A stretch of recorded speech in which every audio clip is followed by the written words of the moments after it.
Hey, so in this video, I thought I'd talk about 7 tips for helping to reduce screen time for you and your family. And the very first thought is this: change how you think about screens. If the device that has a screen has access to the internet, a way of thinking about that screen is that it's actually something that accesses the universal knowledge for all of humanity on the planet.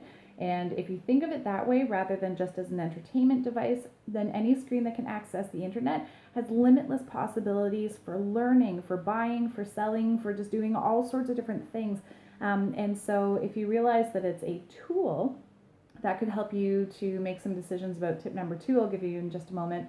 But if your device doesn't have access to the internet, then it has a very specific purpose. It's a gaming device or it's a music device. And knowing that that screen has a very specific purpose can help you make decisions about what you want to do with it and what place it has in your life. So start off with, how are you thinking about this screen? What's its purpose and what can it do for you? That will take you to tip number 2, because then you can actually reduce the number of screens that you have in your house. Depending on the purpose that they serve, you can start to think about, well, do I actually want or need this in my home in the first place? By reducing the number of screens, that helps to reduce screen time. And just an interesting thing, if you don't have a TV in your bedroom, that's actually a great place to start, because there are already connections to, okay, well, you get more rest when it's not on. And every time there's a blackout, the number of babies 9 months later tends to increase. So when there's no TV or no screen in your room, other things tend to happen. Just saying. So that's another thing you can do, is reduce the number of screens in your house, and taking a look at screens that are in people's personal rooms could be a great place to start. Next tip for you. Keep screens in low traffic areas. I've just got my notes here. Keep screens in low traffic areas. If you have your TV screens or tablets or other screens, computers, in rooms that people pass through on a regular basis, they keep seeing it and people tend to want to keep engaging with it. So in our home, our main floor where we entertain, there are no screens. We don't keep our TV there. We have our phones, but we don't have them mounted really on anything. So it's more in our hands, personal use. There aren't screens on the main floor. If you want to watch TV, you have to go down to the basement, and that's a lower traffic area. We don't keep walking past that. So just reduce the number of times people would be walking past it. Tip number 4, arrange your furniture in such a way that you are not focused on the screen. If you, depending on the space that you have, if you're able to arrange the furniture so that the furniture looks like, oh yeah, people would sit and have a conversation here, people would be facing people, that's a great idea. Other things that you can use as a focus, maybe you've got a really nice collection of books, so your furniture could be facing a very nice bookshelf. Maybe you've got a great music collection, so your couch is now facing the music. Just if you've got something else to look at, then that can help to take the focus off the television. Another tip for you, tip number 5. Do you want noise or company? A lot of times people just turn on a screen, they put on YouTube videos in the background, or they put on a TV show. Whatever it is, they put it on because they want company. You know, they want a little extra something while they're making dinner or while they're just hanging out. Maybe doing some chores. And so what you can do is instead put on music, make use of a music device that doesn't have a flashy image to go along with. When our eyes pick up on things moving, we tend to turn our heads and look. And so if you've got a music device that doesn't have a visual, that's great. If you're using your phone, try just turning your screen around so that you're getting the benefits of the music and you're not having your eyes grabbed.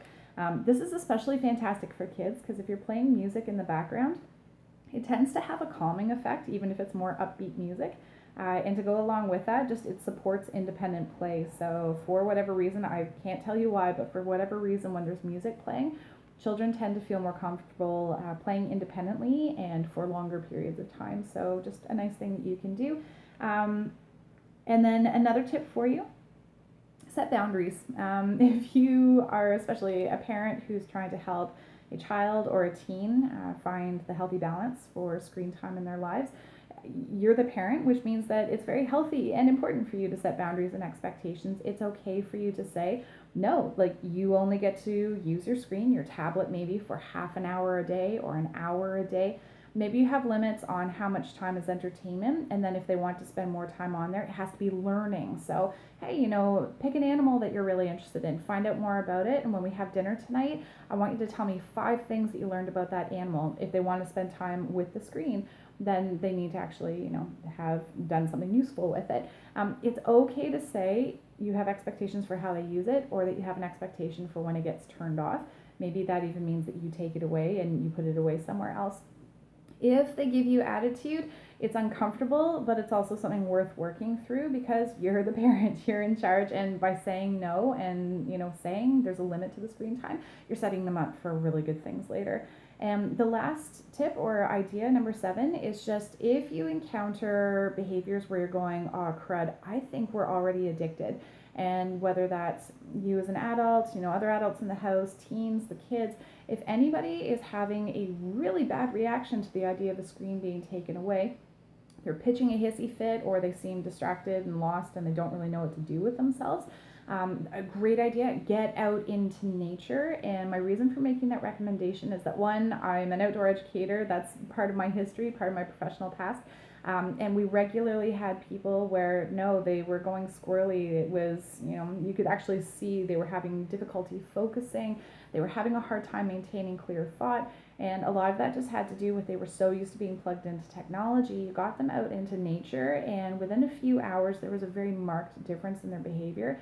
They were more calm, they were interacting with the people around them, they were gaining more confidence. And so just a lot of really good things happened in a short period of time.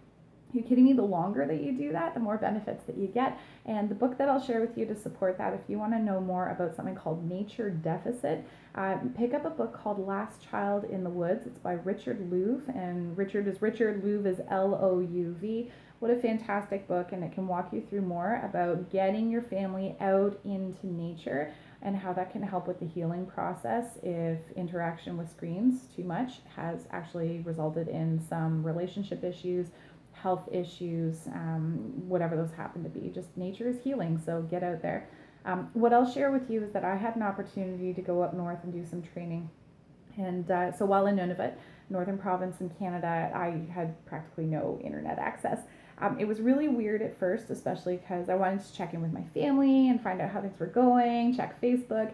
And because I didn't have access to that for very long periods of time, my phone went back to just sort of being a camera. So I was taking pictures of the amazing things that I was getting to do, amazing places that I was getting to explore.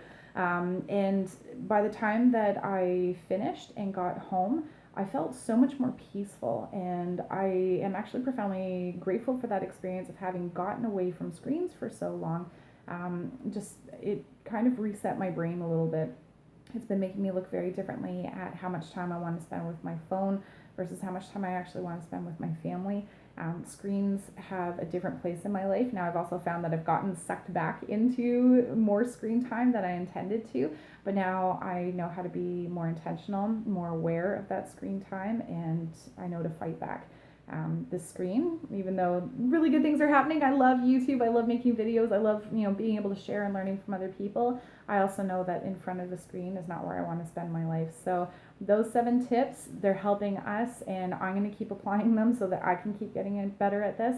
I hope that they're helpful for you. All the best. Bye.